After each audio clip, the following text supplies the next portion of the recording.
Well, hey neighbors, and welcome to the Shed Shop. In this video, I want to show you how to change the worm gear on your MS250 or your STIHL 025 chainsaw. And this will also be a very similar process for many of the homeowner chainsaws and even some of the professional chainsaws that STIHL puts out, including like your 017s, your MS170s, your 018, your MS180s. And it's a very simple process, neighbors.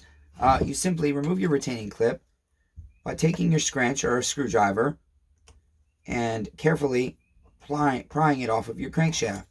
Use your crankshaft as a lever, okay? Use your notches to start, and then your screwdriver can fit all the way. And then you're going to take your retaining washer off. You're going to remove your sprocket, remove your needle cage bearing, and then, neighbors, you're going to need a 3/4 wrench or socket. And you're going to need a piece of rope with a knot tied in it, like this. And you're going to put that down in your spark plug port, and then you're going to turn. Mine is already loose, but then you're going to turn the motor. You're going to be turning righty-tighty to remove the clutch, okay? So mine has already been removed, and I just thought I'd shoot this quick video while I had this saw apart. We were having issues with our worm gear not turning right. Okay, neighbor? Hey neighbor, this is part of the chainsaw importance. Every component has to be working properly for the chainsaw to work. You understand? Okay, neighbor? It's kind of like in the Bible, it says every member of the body is necessary for the body to function. And by that I mean the church. Church, neighbors. Okay, back to the lesson, neighbors. So I've already loosened mine. And so you simply just put your rope in there to stop your piston. Turn your clutch righty-tighty, lefty-loosely. Yes, it's backwards like me. Remove what's called your rotor clutch washer. Now remember, neighbor, that's going to say top right there. That means it's got to face out. And then you would remove your worm gear by pulling it out. And then we've already replaced it. You want to take your new worm gear. And you don't need a lot, neighbors. You just want to fill the threads with some grease. Okay? Everybody has a different opinion on what kind of grease to use. I use high temp grease. Okay, neighbors, you don't need a lot. You don't want excess on this application. And then you're just going to put it in over the crankshaft, and it's a little bit easier to get all the way in once you turn it left.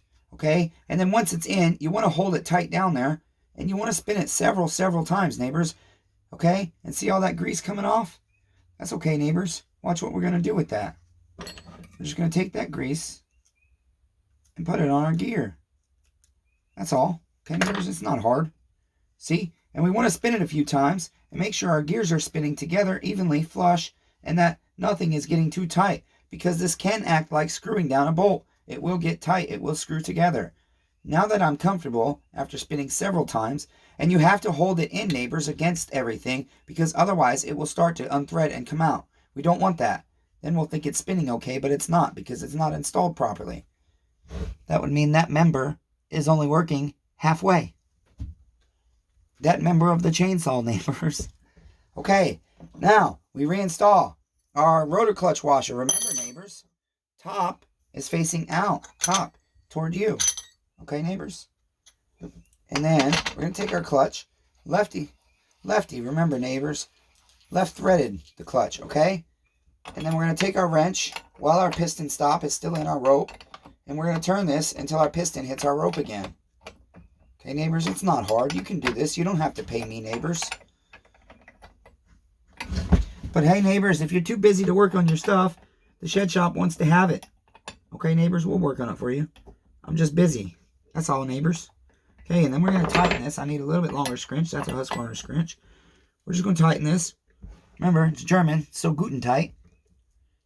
You just got to go with your best judgment if you don't have a torque wrench. And guess what, neighbors? The torque wrench, to know your torque spec from STIHL OEM torque wrench, is $1,249. The Chainsaw Redeemer cannot afford that. Okay, neighbors, so he just uses his best judgment. And then, neighbors, you can put your sprocket on first and then add your bearing. This already has grease on it. But guess what, neighbors? I think I'll just add a little extra coat just in case. It's been sitting a while because Chainsaw Redeemer's had these saws on his bench in the 025 series for a very long time. At least a month now, probably. Or at least 3 weeks. I don't know, neighbors. It's just been a long time. And excess is good. I like to take my excess, okay? And you got to grease your sprocket too. And just spread that around inside your sprocket, okay, neighbors? It's not hard, neighbors. Again, you don't have to pay me to do this, neighbors. You can do it. And then, remember, take your notch and you're going to line it up with that worm gear arm. Okay, neighbors? It's going to have to go just like this, neighbors. See? It's not hard. And then that spins your worm gear. And that way your oiler only oils when your chainsaw has the chain spinning. The sprocket is spinning. The clutch is spinning the whole time your chainsaw runs. But when you rev your RPMs up, your clutch expands. It grabs your sprocket, kind of like that, and then spins it with it. And then spins your worm gear, which turns your pump, which brings your oil up out here, which goes into your bar. You see, neighbors, you got to have all these things functioning together. The formula has to be complete. Okay, so neighbors, you just put that sprocket right back on there. Lining it up, as I said. Making sure we do it right. Neighbors, not halfway. Okay, neighbors, because if we do it halfway, the chainsaw will blow up. Eventually. Okay, neighbors? I just always like to try and find. There is a line here on my sprocket. I like to just verify that it's got my worm gear. And it does. Okay, neighbors? And then you put your retaining washer back on. And for this, neighbors, don't use your screwdriver. Please take the time to grab you a pair of pliers, or I like to use needle nose pliers. Regular pliers can work too, neighbors, but with needle nose, I know I'm grabbing my retaining washer right in the center. And when I grab this, neighbors, listen, I'll keep reminding you, but listen, at first you want to start with it just like this, very carefully, and then as soon as it's over your washer, you can use your washer so that it doesn't slide on you. You might find a better way, neighbors, but this is how the Chainsaw Redeemer likes to do it. It has worked for me, usually. Okay, that's it, neighbors. That is how you change the worm gear on your STIHL chainsaw, MS250, 025, and other models.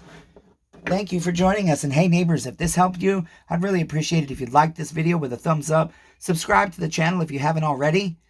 And then comment down below. Say, hey, neighbor, or tell me what you think of this or how you would do that. If you've got a different way, Chainsaw Redeemer wants to know in the comments. And guess what? We're giving all kinds of chit away on this channel. Stay tuned. Okay, bye, neighbors.